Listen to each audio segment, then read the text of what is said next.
O Leniel sai por aí falando que a Monique se emperiquitou toda, que ela nem teve luto, que ela tomou banho, que é uma mentira, é só você ver dizendo que ela foi tomar banho cerca de 3, 4 dias depois da morte do filhinho dela.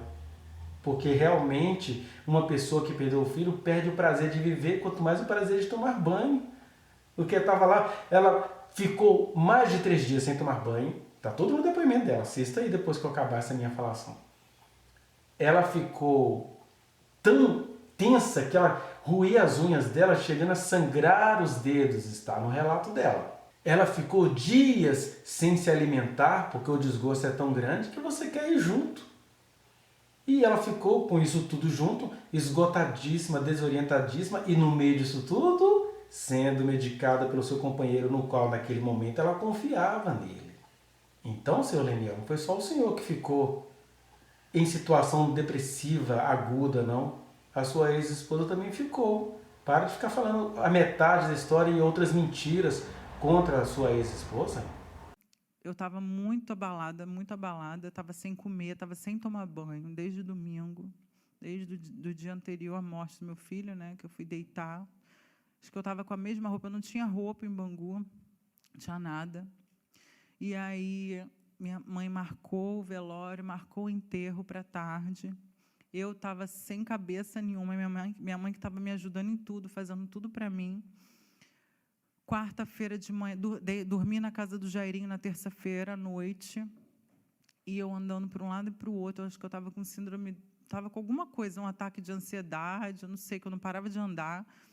Ele me deu remédio, me deu Rivotril, eu tomei o remédio, eu ficava andando dentro do quarto dele, de Bangu é muito grande, eu ficava andando dentro do quarto, andando para um lado e para o outro.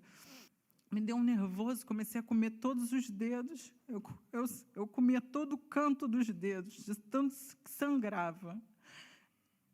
De nervoso, não sei o que era, de ansiedade. E Aqui a gente chega no ponto que talvez é muito importante para os montes de comentários que até hoje rolam na internet, que eu também recebo aí nas minhas redes sociais, que eles falam assim: pois é, mas que mãe desnaturada que foi ao shopping com o filho morto. Outros falam que ela foi ao shopping depois do filho morto. Mas seja lá como for, a recriminação é porque ela foi ao shopping. E ela explica isso. Assistam, por favor, para você ver o contexto, o tribunal, a sinceridade da professora Monique, tudo ali. E aí, no meio desse contexto todo, ela vai dizer o que aconteceu. Ela viu que o Leniel tinha feito camisas em homenagem ao filhinho deles, fez camisas, mas não ofereceu nada nem para ela nem para a família dela. Tá vendo que já tinha tramas aí? Aí ele fez camisas. Aí ela pensou assim: não, gente, eu e minha família que amávamos esse menino, o Henrique vivia na casa dos avós maternos dele, de tanto que aquele povo amava, eu vou fazer também.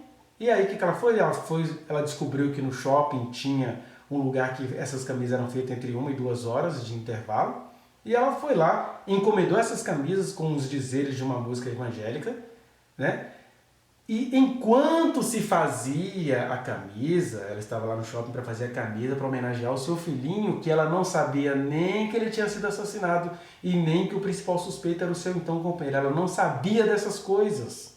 Porque se ela soubesse que ele tinha sido assassinado, nem camisa ela ia fazer, né? Ela não ia conseguir nem ir no enterro, para falar a verdade. Mas como ela não sabia, vocês estão julgando a professora por uma coisa que ela não sabia. E aí, enquanto se faz a camisa, ela era casada com quem à época? Com um homem que estava falando: menina, você está destruída, você está feia, você está pálida, não sei o quê. Ela, não sabendo que o filho tinha sido assassinado e nem que aquele era o principal suspeito, foi ao salão dar uma recalchutada rápida para ir na despedida do seu bebê. Qual é o crime que tem aí, gente? Qual é o problema de uma mãe querer se despedir do seu filho que ela nem sabia que tinha sido assassinado? Então é um julgamento injusto isso que se faz contra a professora, porque ela não sabia, por isso ela foi lá no clima de homenagear. E mexendo nos cabelos, e ele falando: Monique, seu cabelo está horrível, está caindo, não para de cair, você está magra, você tem que comer, está abatida, tem que tomar banho. E ele com aquela coisa de toque, né, de limpeza. Aí, e eu com a mesma roupa, eu fui, tomei um banho na casa dele, vesti uma roupa dele, que lá eu não tinha roupa, naquela época, estava sem roupa lá. E me deu, assim, uma crise de pânico, que eu usava mega hair, na época ele era de fita adesiva, e eu comecei a arrancar o mega hair. Comecei a puxar o cabelo, puxar, para tentar descolar aquele cabelo de mim, que aquilo estava me incomodando, sabe? E eu puxava, e começou a descolar as pontas, e eu não conseguia puxar o resto do cabelo, aquilo ficou pendurado, um horror. Eu peguei o carro e fui até o Barra Shopping, porque eu sabia que o Leniel tinha feito camisa para a família dele, né? Tinha várias camisas feitas, e ele não me ofereceu nenhuma camisa. Ele não me ofereceu nenhuma, nem para mim, nem para minha mãe, nem para o meu pai, nem para o meu irmão.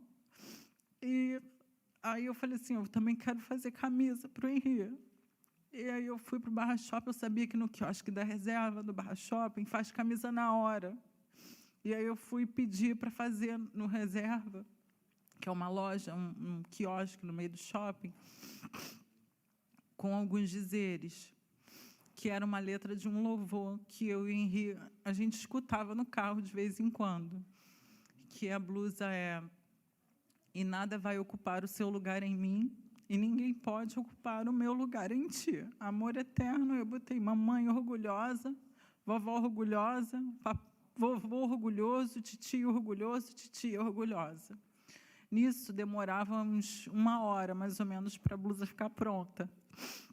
Nesse intervalo, eu fui até o salão, era 3 dias depois, fui até o salão, meu cabelo estava todo desmanchado, com as pontas para fora, pedi para a menina ajeitar o cabelo.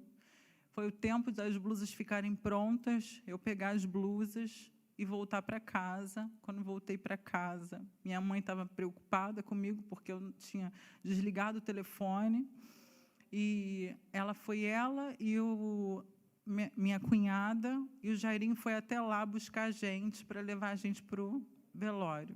Fui e falei para o Leniel, olha só, eu vou mudar o local do velório, porque vai ter repórter, vai ter jornalista, vai ter a gente, então a gente vai fazer o velório na Capela Moça Bonita, que era um local que só teria o meu filho, e o Henri seria enterrado em outro local, que é um cemitério que ele é batido de terra, ele é um cemitério assim, mais humilde, ele não é tão bonito, tipo o Jardim da Saudade, ele é batido de terra.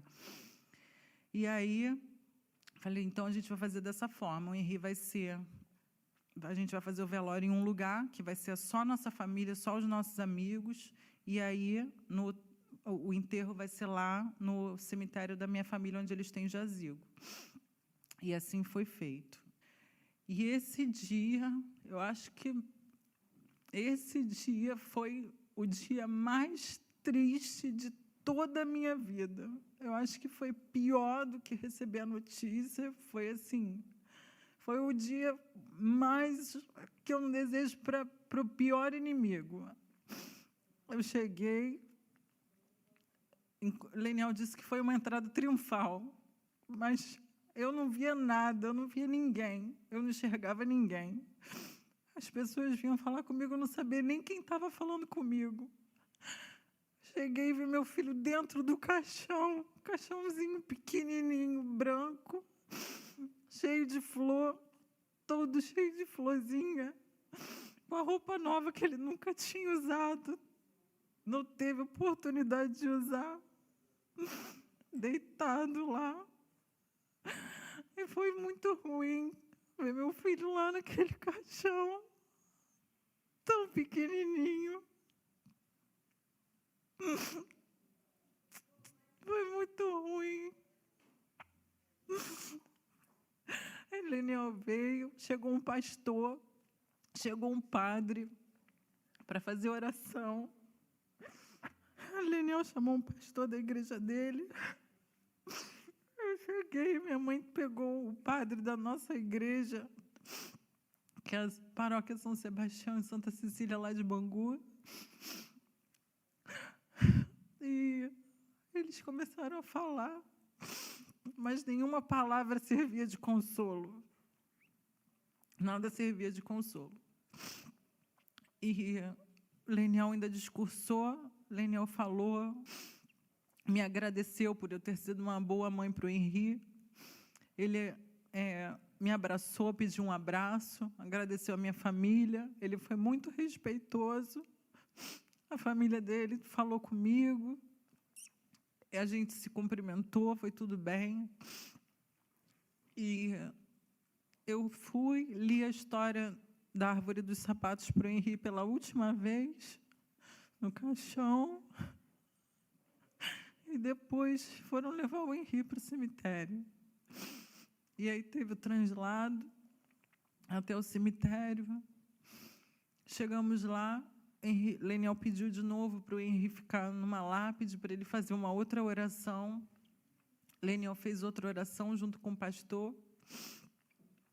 E eu fiquei do lado do meu pai estava de cadeira de roda, minha mãe do lado, meu irmão. E depois nós fomos em direção aonde o Henri seria enterrado. Ele foi enterrado, o Sigmar estava do meu lado, ele me deu um abraço, falou comigo, me desejou os sentimentos. E o Leniel ficou lá, parado, em frente ao Henri, não conseguia sair de lá. E a mãe do Leniel, a dona Noemi, falou para minha mãe assim: Rosângela, só você vai conseguir tirar o Leniel de lá. Minha mãe voltou, pegou o Leniel pelo braço e falou: vamos, Leniel, vamos, que o Henri não está mais aqui. E o Leniel foi abraçado com a minha mãe embora para casa, saiu de dentro do cemitério. E naquele momento eu entrei dentro do carro, as pessoas vinham cumprimentar a gente. Tinha tanta gente, tanta gente, tanta gente. Tanta gente vindo falar com a gente, tanta gente boa que veio prestigiar o nosso filho. Ele vai, afronta, destrata a sogra, uma das mulheres que mais fizeram pelo Leniel na vida dele. E, por último, ele zomba de pessoas socialmente vulneráveis, conhecidas como favelados. Quando ele fala, vai lá, volta lá para a Vila Kennedy, ele está zombando da Vila Kennedy, de pessoas oprimidas, de pessoas faveladas. Faz com a Vila Kennedy aquilo que o Brasil faz com as favelas, confundem pessoas faveladas e economicamente expostas como traficantes, bandidos, fazem isso com os favelados, fazem isso com as pessoas pretas. Seu neto morreu você! Mentirosa! Seu neto morreu! Vai lá pra Vila Kennedy! Vai lá! Sua mentirosa! Velha mentirosa!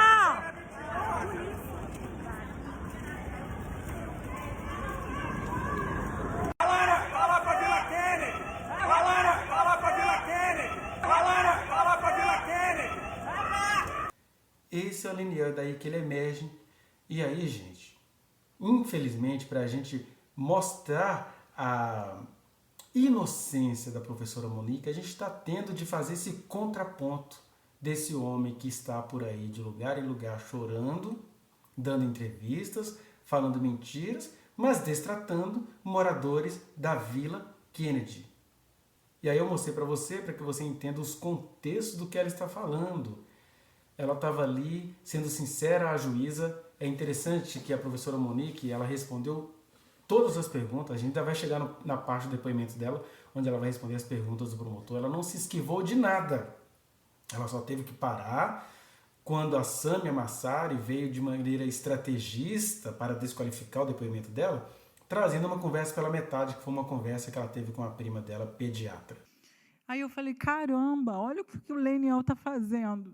Tudo, quem estava fazendo era o Leniel, que estava colocando na mídia. Eu falei, meu Deus, o que o Leniel está fazendo, meu Deus? Por que ele está dando reportagem? Por que ele está falando isso? Ele que estava alimentando o jornalista. Ela teve uma informação da delegacia. Naquele momento, eu culpei o Leniel. Eu achei, por que ele está fazendo isso? É o maior case criminal hoje aqui, que ainda não foi julgado, é o caso Henri Borel. E a mídia, Jairinho e Monique vendem muito. Então é muito mais conveniente você criar, né, mitificar, trabalhar para que se mitifique a imagem dos dois, do que tirar, né, começar a reler corajosamente uma perícia, um inquérito, para mostrar para o público que não é bem assim como eles receberam essa notícia. Como a Carla Albuquerque fez corajosamente, né? Como eu também faço um pouquinho. Manda um abraço pra ela, na investigação criminal. Exatamente. Então ela fez um levantamento da perícia, foi super atacada, execrada, se vocês virem os comentários, mas ela foi muito corajosa. Ela tocou realmente o dedo na ferida da perícia do caso Henri Borel, que é uma vergonha e que não tem nada a ver com o caso que a gente recebeu inicialmente. Né? Cara, primeiro de tudo, desde o início, né? Eu desmascarei meio que o Leniel Borel, o pai do menino, então desmistifiquei um pouco essa questão, porque ele dominou, a narrativa dele dominou a mídia, né? Dominou. Então, ele inventava uma coisa, todo mundo, massacrar Monique, massacrar Jairinho. Isso do pai do... Ué, o pai da ele dominou a mídia, ele dominou a narrativa do caso, em cima de coisas que ele inventava. Né? Tipo, uma vez ele mandou uma banheira lá pro Cidade Alerta, falou, olha, a Monique tomando banho numa banheira com o Henri, ela tava tomando um vinho, e o Henri brincando na banheira com ela, aí o Leniel mandou esse vídeo pro Bate, falando que esse vídeo seria usado no júri, no julgamento do Jairinho e da Monique, seria usado no júri para mostrar que que a Monique mandou esse vídeo pro Jairinho, fez para mandar pro Jairinho, para saciar a sanha pedo dele. Olha o que o cara criou. Esse vídeo a Monique fez quando ela era casada ainda com o Leniel, pro Leniel. Eu critiquei ele, virei inimiga mortal dele, mas um ano depois veio uma jornalista, que eu sempre esqueço o sobrenome dela, é Thaís alguma coisa, da Record, do Cidade Alerta. O Bate foi falar isso, e aí ela desmascarou essa mentira do Leniel Borel ali. Como tem muitas. Então, a narrativa toda de acusação do caso Henri Borel foi construída pelo Leniel Borel, a maioria, pelo Leniel Borel. Então, fica um pouco complicado, tem várias questões ali. Mas nesse caso do Henri Borel, é porque assim, eu acompanhei na época, o que aconteceu, depois, não lembro, realmente não lembro não sabe aqui o que aconteceu, não lembro mesmo. Sim. Parece que estava comprovado que o Jairinho tinha sido responsável ali e a mãe tinha sido cúmplice pela morte do garoto. Vou colocar os fatos, tá? Eu não estudei a perícia milimetricamente como a Carla, mas estudei bastante. Por exemplo, o menino chegou lá vomitando. Certo. Chegou lá vomitando. Por que ele estava vomitando? Será que ele estava vomitando mesmo porque não queria ir com a mãe? Ou será que ele estava vomitando por alguma coisa? Será que ele caiu, se machucou? Será que houve uma freada brusca num carro? Porque quando há uma freada brusca num carro, quais são as principais causas de machucado em criança? Laceração hepática, laceração no baço e laceração na coluna cervical, desculpa. Então, assim, aí ele pegou e entregou esse menino para Monique. E a partir dali ele inventou o que ele quis. Falou que o menino, não sei, né? Ele pode ter inventado o que ele quis. Ele não queria ir porque tinha medo do tio, que o tio abraçava forte, tal. E ele inventou um monte de coisa. Até que a Monique, aquele menino falou que a Monique, mamãe era má, mamãe não era boa, né? E aí a gente sabe da alienação parental como é que é. Quando ele devolve o menino pra Monique, a Monique pega o menino, ele não tá muito simpático e tal. Mas eu já tive uma enteada e às vezes a gente sabe que quando a criança vai pra casa de uma parte, ela volta meio esquisita. Até você quebrar o gelo ali. Você não sabe o que foi colocado lá pra ela. Sim. Você precisa quebrar o gelo de novo, então tem muitas coisas. Aí. Depois o Leniel fica ali e fica mandando mensagem pra Monique e ligando pra Monique pra ver se o menino tava bem. Ela pega e manda uma foto pra ele. Tem essa foto na internet. O menino tá maravilhoso. Parece que ele tá tranquilo, seguro na casa onde ele está. E a Monique um pouco incomodada nessa foto. Ele entrega o menino às 19h30 para Monique. Às 21h20, a Herb do telefone dele ainda está perto do Majestic. Ele foi entregar esse menino com um policial junto, amigo dele, chamado Sigmar. Às 21h20, 21h15, a Herb do telefone dele está ali. O que ele está fazendo ali? Perto do Majestic. Dentro do condomínio. Então, assim, esquisito, né? Aí, na hora que o Jairinho ou a Monique ligou pra ele, vem aqui que o Henri... Vem aqui pro hospital que o Henri... Não. Ele chega lá com o policial já chega falando que o menino tinha um problema no coração. Parece que já tava querendo... Tipo, não, ele tem problema no coração, diz que o policial ficou lá explicando o que poderia causar. Isso pra equipe médica ali, pro pessoal? Pra galera que tava lá, mãe da Monique, todo mundo que tava ali, todo mundo que foi correndo pra lá. Entendeu? Até na primeira entrevista que ele deu para Antônia Fontinelli, ele fala: não, meu filho tinha problema no coração, a Monique era uma ótima mãe, enfim, né? De repente a narrativa dele muda, do nada. Então, assim, ninguém percebeu isso? Eu sou comprada pelo Coronel Jairo. Tudo é o Coronel Jairo. Tudo o Leniel é o Coronel Jairo perseguindo ele. Eu nunca vi ele registrar nenhum boletim de ocorrência contra o Coronel Jairo. O Coronel Jairo é pai do Jairinho?